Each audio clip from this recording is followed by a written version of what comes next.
26 मई 2026 रात के ठीक 12 बजे उत्तर प्रदेश के लगभग 58,000 गांव में एक बहुत बड़ा बदलाव होने वाला है। बिल्कुल, और ये ऐसा बदलाव है जो रातों रात होगा। मतलब इन हजारों गांवों का कोई नेता नहीं रहेगा। हाँ, एकदम। और जो लोग हमें सुन रहे हैं उन्हें ये समझना होगा कि ग्राम प्रधानों के जो डिजिटल हस्ताक्षर होते हैं वो अचानक काम करना बंद कर देंगे। गांव के विकास फंड एकदम फ्रीज हो जाएंगे। जी, और जो स्थानीय सत्ता का पहिया है ना, वो एक झटके में रुक जाएगा। सही कहा। तो चलिए इस पूरी स्थिति को थोड़ा विस्तार से समझते हैं। इस विस्तृत चर्चा में आज हम उत्तर प्रदेश पंचायत चुनाव 2026 की इसी वर्तमान स्थिति पर बात करेंगे। आजकल गांव की चौपालों पर बस एक ही सवाल गूंज रहा है, चुनाव आखिर कब होंगे? हाँ, ये तो किसी सस्पेंस फिल्म जैसा हो गया है जिसका क्लाइमैक्स बार बार बस आगे खिसकता जा रहा है। एकदम सही। और हमारा आज का जो मिशन है वो यही है कि जिन गांवों में चुनाव टलने से ये भारी कंफ्यूजन या भ्रम फैला हुआ है, वहां के लोगों को हम चुनाव प्रक्रिया रुकने के असल कारण समझा सकें। बिल्कुल। और उलझन को सुलझाने से पहले उस मुख्य तारीख को समझना बहुत जरूरी है जिसकी वजह से हम ये पूरी चर्चा कर रहे हैं। जी, 26 मई। ये तारीख इतनी अहम क्यों है? देखिए, जो वर्तमान ग्राम प्रधान है उनका कार्यकाल ठीक 26 मई 2026 को पूरी तरह से समाप्त हो रहा है। मतलब स्थानीय अधिकारियों और गांवों के प्रशासन के लिए ये तारीख एकदम एक डेडलाइन की तरह है। अच्छा, तो मतलब भारतीय संविधान के अनुच्छेद 243 के तहत जो 5 साल का कार्यकाल होता है, हाँ, वो पहली बैठक की तारीख से ठीक 5 साल तक का ही होता है। इसमें एक दिन का भी ग्रेस पीरियड नहीं मिलता। एक दिन भी नहीं? ओह, तो जब ये समय सीमा एकदम पत्थर की लकीर की तरह तय है, तो फिर चुनावी मशीनरी ने अब तक अपना काम शुरू क्यों नहीं किया? मतलब ये तो ऐसा हो गया जैसे परीक्षा का दिन आ गया हो लेकिन अभी तक सिलेबस ही तय नहीं हुआ। बहुत सही तुलना की आपने। और जब हम कहते हैं कि टाइमलाइन पटरी से उतर गई है, तो लोगों को लगता है कि बस काम में देरी हुई है। पर जो रिपोर्ट्स और कानूनी दस्तावेज हमने देखे हैं, उनसे साफ है कि मामला सिर्फ सुस्ती का नहीं है। तो फिर असल पेंच कहाँ फंसा है? देरी के 3 सबसे प्रमुख कारण हैं। पहला, गांव की वोटर लिस्ट अभी तक फाइनल नहीं हो पाई है। दूसरा, ओबीसी आरक्षण को लेकर एक बड़ा विवाद चल रहा है।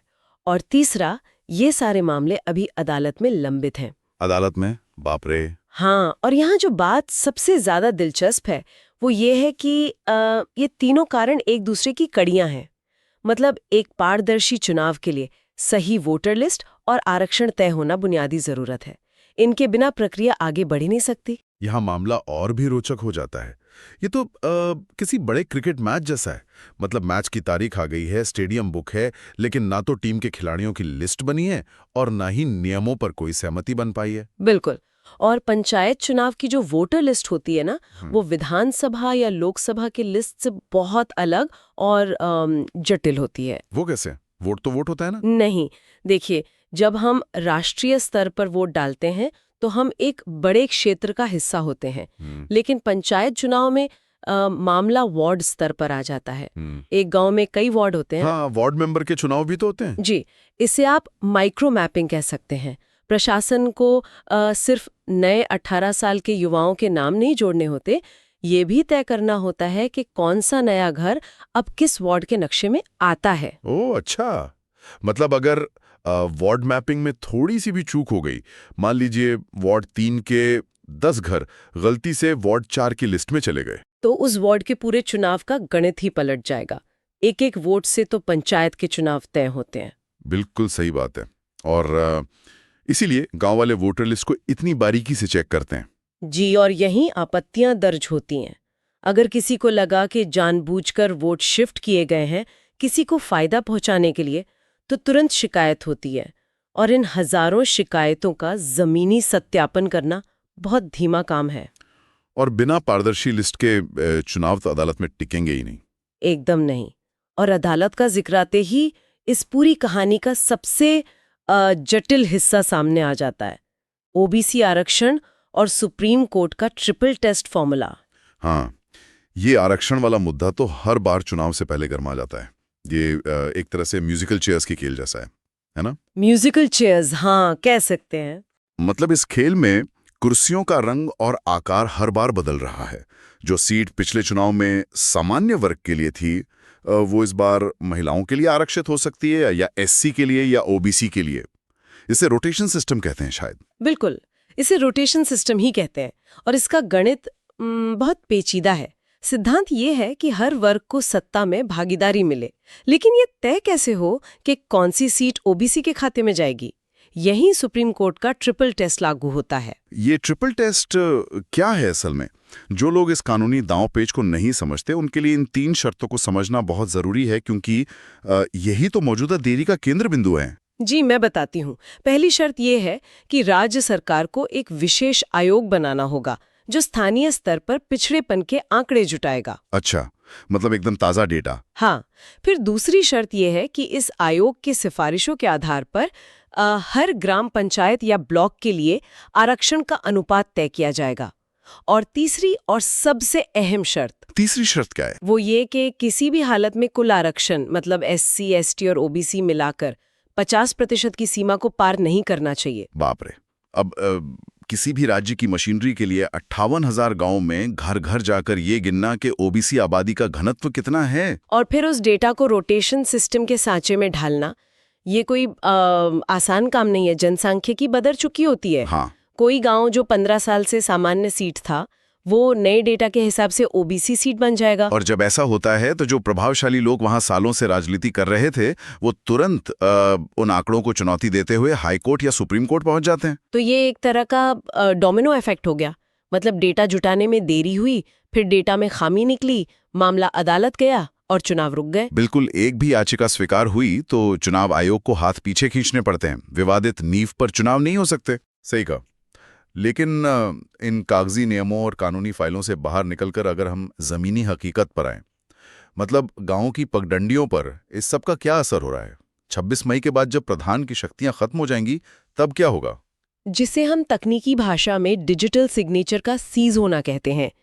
इसके बाद गांव में एक प्रशासनिक शून्यता आ जाएगी, एक वैक्यूम बन जाएगा। और ये वैक्यूम सिर्फ कागजों पर नहीं होता, ये रोजमर्रा की जिंदगी पर असर डालता है। गांव के विकास कार्य जैसे खड़ंजा बिछवाना या नालियों की सफाई, सब रुक जाएगा। जी, एक आम ग्रामीण को आय प्रमाण पत्र या निवास प्रमाण पत्र पर प्रधान के साइन चाहिए होते हैं। मनरेगा मजदूरों का मस्टर रोल भी तो प्रधान की मंजूरी से आगे बढ़ता है। तो जब प्रधान ही नहीं रहेगा तो इन कामों का क्या होगा? मतलब शासन का भी वैक्यूम में तो काम कर नहीं सकता। 26 मई के बाद गांव का कामकाज कौन संभालेगा? स्रोतों के अनुसार फिलहाल सिर्फ 2 ही संभावनाएं नजर आ रही हैं। पहली तो ये कि मौजूदा ग्राम प्रधान का कार्यकाल कुछ समय के लिए बढ़ा दिया जाए, जो कि कानूनी तौर पर बहुत ही असाधारण परिस्थितियों में होता है। और दूसरी संभावना? दूसरी ये कि गांव में एक अस्थायी प्रशासक या एडमिनिस्ट्रेटर नियुक्त कर दिया जाए। अभी तक सरकार ने कोई अंतिम फैसला नहीं लिया है। अगर हम इसे बड़ी तस्वीर से जोड़कर देखें तो ये प्रशासक वाला विकल्प ही ज्यादा चुना जाता है ना? जी, ज्यादातर मामलों में सरकारें प्रशासक की नियुक्ति का ही रास्ता चुनती हैं। ये कोई चुनावा नेता नहीं होता, बल्कि एक सरकारी अधिकारी होता है। जैसे बीडीओ या एडीओ? बिल्कुल, ब्लॉक स्तर के अधिकारी। इन्हीं को गांव के सारे वित्तीय और प्रशासनिक अधिकार सौंप दिए जाते हैं। लेकिन जरा इस व्यवस्था के पीछे के तर्क को समझिए। एक एडीओ के पास तो पहले से ही दर्जनों गांव की जिम्मेदारी होती है। और फाइलों का अंबार भी होता है। हाँ, तो क्या एक सरकारी अधिकारी आधी रात को किसी ग्रामीण की परेशानी सुलझाने के लिए उपलब्ध होगा? क्या वो गांव की गली में खड़े होकर नाली बनते हुए देखेगा जैसे एक प्रधान देखता है? ये बहुत बड़ा सवाल है।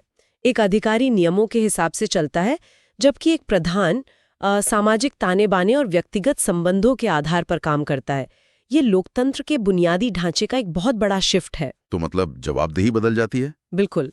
प्रशासक को अगले चुनाव में जनता से वोट नहीं मांगना है, इसलिए उसके काम करने की गति पूरी तरह से प्रशासनिक होती है, राजनीतिक या सामाजिक नहीं। इसीलिए ये अक्सर निराशाजनक अनुभव होता है गांव वालों के लिए। फाइलें ब्लॉक कार्यालयों में अटकने लगती हैं। और ये सिर्फ आम नागरिक की परेशानी नहीं है, इसका बहुत बड़ा मनोवैज्ञानिक दबाव उन लोगों पर भी पड़ रहा है जो इस बार चुनाव लड़ने की पूरी तैयारी कर चुके थे। हाँ, वहां तो भारी भ्रम फैला हुआ है। जब सिस्टम से जानकारी नहीं आती तो अफवाहें अपनी जगह बना लेती हैं। व्हाट्सएप फॉरवर्ड्स ही बड़ा सच बन रहे हैं आजकल। रोज सुबह चौपाल पर एक नई तारीख। कोई कहता है परिसीमन हो गया, कोई कहता है 6 महीने टल गए। इस सूचना के अभाव में बेचारे उम्मीदवार बुरी तरह फंसे हुए हैं। राजनीति में विजिबिलिटी बहुत अहम है। लोगों ने होर्डिंग्स लगा दिए हैं, जनसंपर्क शुरू कर दिया है। ये तो एकदम संक कॉस्ट फैलेसी का मामला है। मतलब इतना पैसा और समय लगा दिया कि आप पीछे नहीं हट सकते, पर चुनाव कब होंगे ये पता नहीं। और हर गुजरते दिन के साथ उनका चुनावी बजट सूख रहा है। बस इसी डर में पैसा खर्च कर रहे हैं कि अगर रुक गए तो लोग सोचेंगे मैदान से हट गए हैं। ऐसे में जो लोग चुनाव के मैदान में उतरने वाले थे, उनके लिए क्या सलाह है? स्रोतों के आधार पर क्या कहा जा सकता है? मेरी सलाह यही होगी कि अफवाहों पर बिल्कुल ध्यान न दें। जो राजनीति के अनुभवी खिलाड़ी हैं वो इस वक्त खामोश बैठे हैं। वो समझते हैं कि जब तक राज्य निर्वाचन आयोग की तरफ से चुनाव की आधिकारिक अधिसूचना जारी नहीं होती, तब तक पैसा बहाना बेवकूफ़ी है। अच्छा, मतलब इंतजार करना ही सबसे सही है। जी, जब तक वोटर लिस्ट का अंतिम प्रकाशन और आरक्षण सूची राजपत्र में नहीं आ जाती, तब तक धैर्य बनाए रखें। उससे पहले की गई मेहनत हवा में तीर चलाने जैसी है। तो इन सब का क्या मतलब निकाला जाए?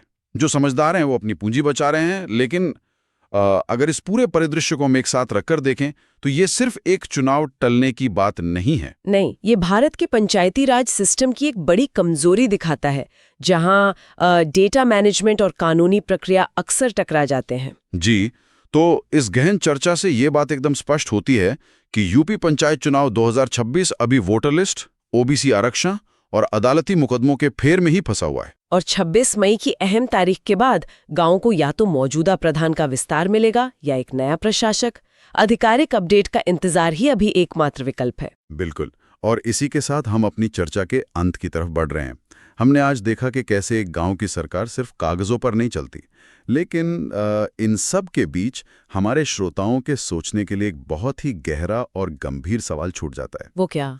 सवाल ये है कि जब एक चुने हुए जनप्रतिनिधि की जगह कोई अस्थायी प्रशासक या सरकारी बाबू गांव की बागडोर संभालता है, तो क्या गांव के लोगों की आवाज और उनकी शिकायतें उसी तेजी से सुनी जाती हैं? कागजों पर शायद काम तेज हो, लेकिन क्या हाशिए पे खड़े इंसान को उस व्यवस्था में जगह मिल पाती है? ये वाकई सोचने वाली बात है। ये शक्ति और जवाबदेही के संतुलन का एक ऐसा पहलू है जिस पर हम सबको विचार करना चाहिए। खैर, आज के इस विस्तृत चर्चा में बस इतना ही। अगली बार फिर लौटेंगे किसी नए विषय की पूरी परतें खोलने के लिए। तब तक के लिए सुनते रहिए।